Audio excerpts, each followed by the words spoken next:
Alright, before I drink too much, I think I will read a book. And I'll make it a surprise because I don't. Oh man, I really. There's at least 10 volumes to the 2920.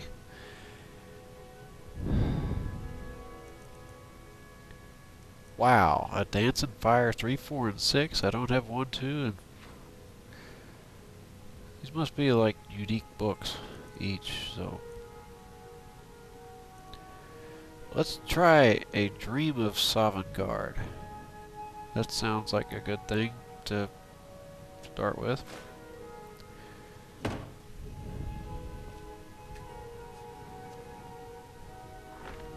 been quite a while since I've read a book here.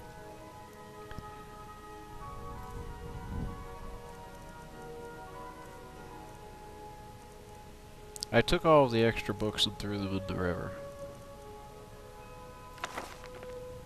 A Dream of Sovngarde. In a few hours I will likely be dead. My men and I, Nords of Skyrim all, will soon join with the Emperor's legions to attack the Imperial City. The Aldmeri are entrenched within and our losses will be severe. It is a desperate gambit, for if we do not reclaim the city, we will lose the war. Last night I prayed to mighty Talos for courage and strength in the battle to come.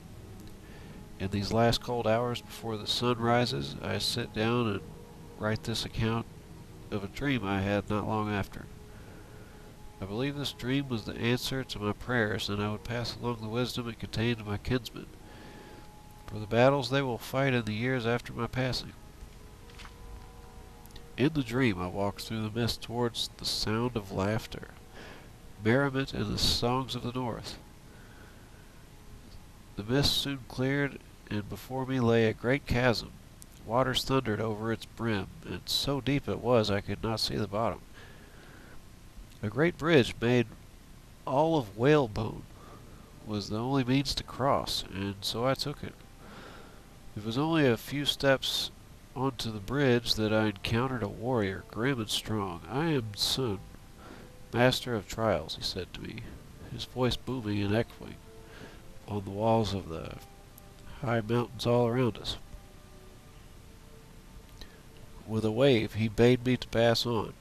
I knew in my heart that I was granted passage only because I was a visitor. Should the hour come when I return here after my mortal life, the legends say that I must best this dread warrior in single combat. Beyond the bridge a great stone house rose up before me, so tall as to nearly touch the clouds. Though it took all my strength, I pushed open the towering oaken door and beheld the torchlit feast hall. Here were assembled the greatest heroes of the Nords, all drinking mead poured from great kegs and singing battle songs. Suckling pigs turned on a long iron spit over a roaring fire. My mouth watered at the smell of the roast meat, and my heart was glad to hear the songs of old. "Come forth," cried out a hoary man who sat upon a high wooden chair. This I knew to be Ysgramor, father of the Skyrim and the Nords.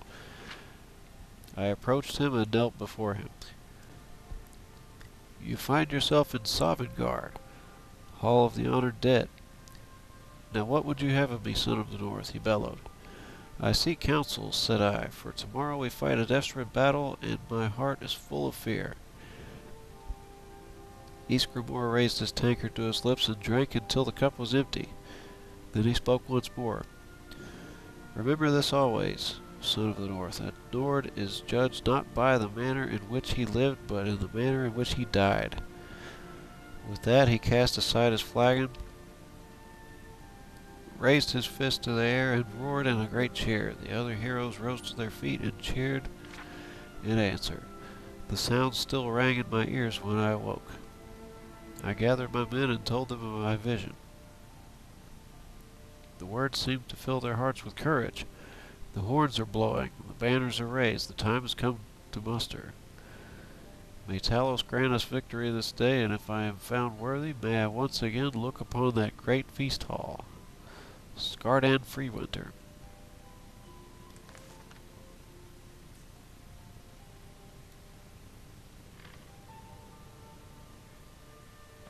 I like the way it looked when he stood up. You can place 8 more books. That's it?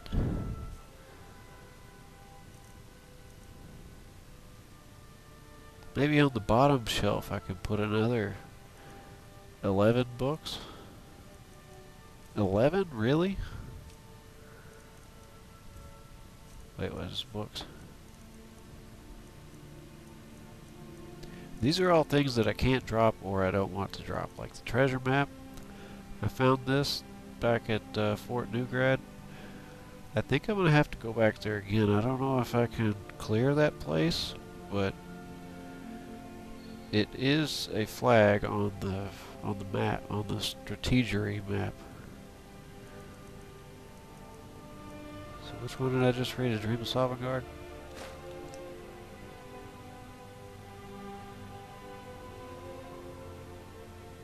Yeah, I can place 11 books down here. That's cool.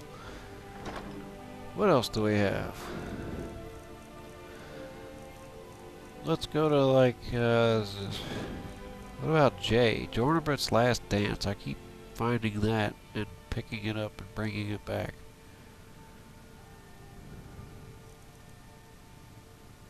Yeah, let's go with, I've already read Palo, right?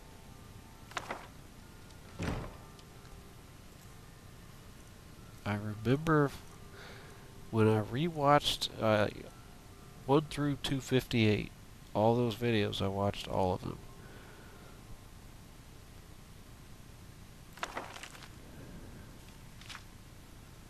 Yes, I read this book and I need to put it here because I did read this book on camera. And I must have put it back in the chest. Damn it.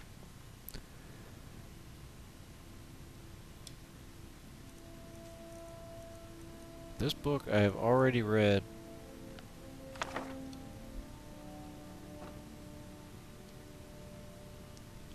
I need to find thicker books.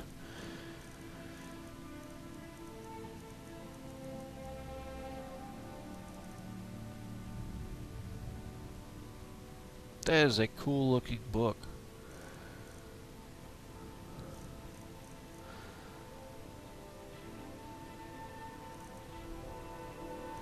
I don't want to read any skill books.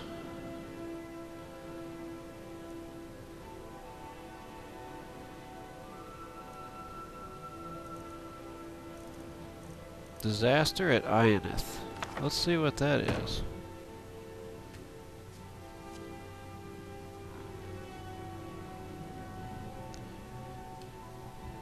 I am still getting reacclimated to the keys. Oh yeah, I did read 2 spell tomes, but they're both spells that I would never use. This is a report.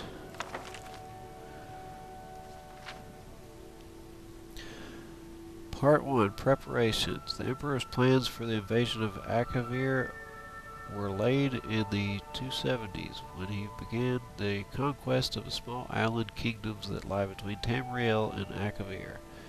With the fall of Black Harbor in Esronie in 282, Uriel V was already looking ahead to the ultimate prize.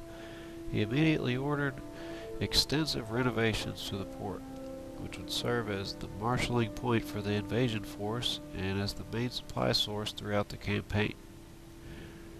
At this time, he also began construction of the many large ocean-going transports that would be needed for the final crossing to Akavir, in which the Navy was previously deficient.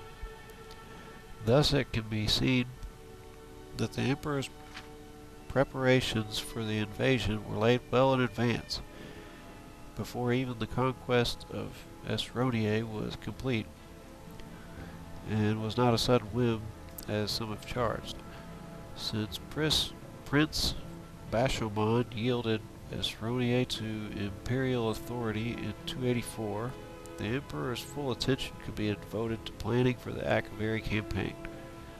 Naval expeditions were dispatched in 285 and 286 to scout the sea lanes and coastlands of Akavir, and various imperial intelligence agents, both magical and mundane, were employed to gather information. On the basis